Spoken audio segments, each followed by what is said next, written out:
Mariko Tamaki and Max Raynor pour the heat on Dr. Weir as the conman gets in even deeper with the criminal elements of Gotham, as his plans for Arkham Tower begin coming undone fully, and Psycho Pirate's hold on the inmates begins to fail.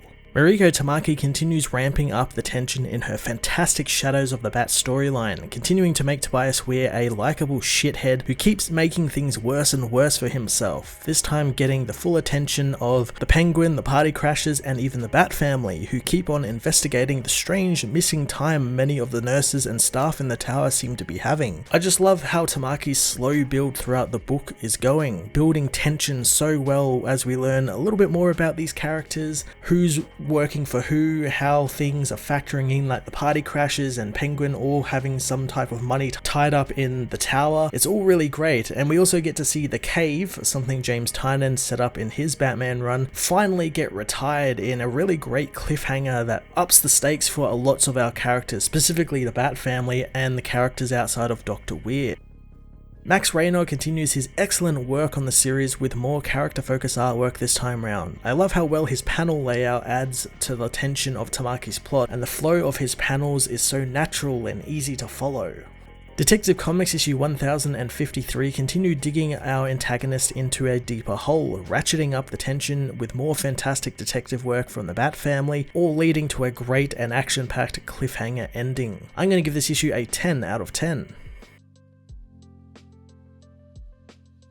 Detective Comics issue 1053 finds the Party Crashers in court, represented by a lawyer who, despite the prosecution's best efforts, manages to get them off on bail, citing that they are like other vigilantes in the cities and are crime fighters. The lawyer contacts Dr. Weir, telling him it's sorted, reassuring her that he's taking care of it all. The Crashers meanwhile wonder if maybe Weir was the one behind leaking their location, wanting one sent back to the tunnels to check for any bugs or bats, while the others think about killing the Doctor. Weir, however, finds himself at the other end of a gun as he visits Penguin, who wants to know what the Doctor can do for him. Weir explains the minor issue with the bats and with the issue with the Party Crashers, but he can't help Oswald out, and his current situation leads him to need more money from the man. Oswald thinks that he can give it to the man on the standard terms. As Weir heads back to the office, listening to a message from an employee who recorded some footage of the recent riot, he is tasered by the Party Crashers. Weir promises that he will have their money, and he's bailing all of their people out of jail, not knowing what happened with all of the Bat people. The Party Crasher says that she never wanted to work with Weir since he's a liar and a cheat, not caring what pills she gets from him since she just doesn't like him as a person. Doctor pleads with her that he won't tell anyone, as he is given one final warning, punched in the stomach and left in an alley. Before the Crashers can walk it off though, he tells them of their little problem with the woman who recorded the riot footage, since if she talks to the press, they are all screwed. The nurse soon arrives home with her groceries, however, when she opens her door, the bag splits, spilling everything on the floor. As she goes to pick it up though, a Party Crasher swings his axe at her, missing thanks to her picking up the groceries. He demands to know if she is going to talk, as she kicks the man in the face, fleeing the building as Batgirl attacks the man,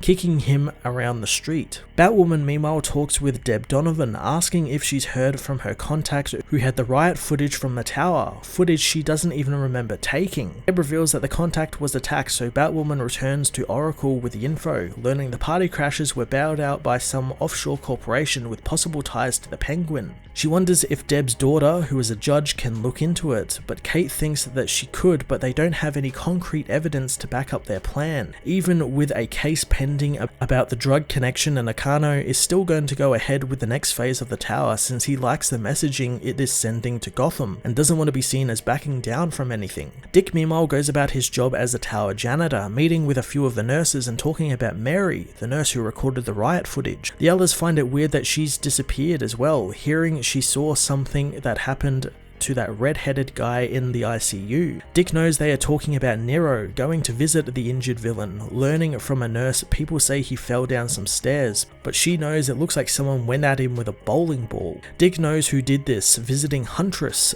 asking if she remembers anything weird from a few nights ago. At first, Helena doesn't, but soon she remembers punching Nero. She tells Dick she still doesn't remember, but Dick spots some blood under her bed, moving the bed frame out of the way to find a message scrawled in blood, done in Helena's handwriting. He tells her about Nero getting beaten up, and Helena thinks that maybe she did it. She wonders who the he in Helena's bloody message is, but neither hero knows who it is. Oracle meanwhile looks up possible candidates for who could be mind controlling the inmates as Dick goes for another look around the tower as the fake Harley Quinn asks for more pudding, while Mr. Freeze mutters to himself and to Siphon, telling him that she doesn't even look like Harley Quinn. Dick suits up, scaling the outside of the tower to make it to the top floor as Bart the party crasher scours the underground tunnels, soon coming across the cave as Spoiler hears something outside of the cave. Up in the office of Dr. Ocean, a Psycho Pirate finds Nightwing about to enter the office, demanding he don't come in, but Dick opens the door, finding the villain is the one behind all of this. Before he can do anything, Psycho Pirate uses his powers on the hero, freezing him in place as the party crashers assault the cave, driving Batwoman and the Batgirls from the lair as they contact Nightwing, telling him they are under attack, but Nightwing has fallen under the spell of the Psycho Pirate.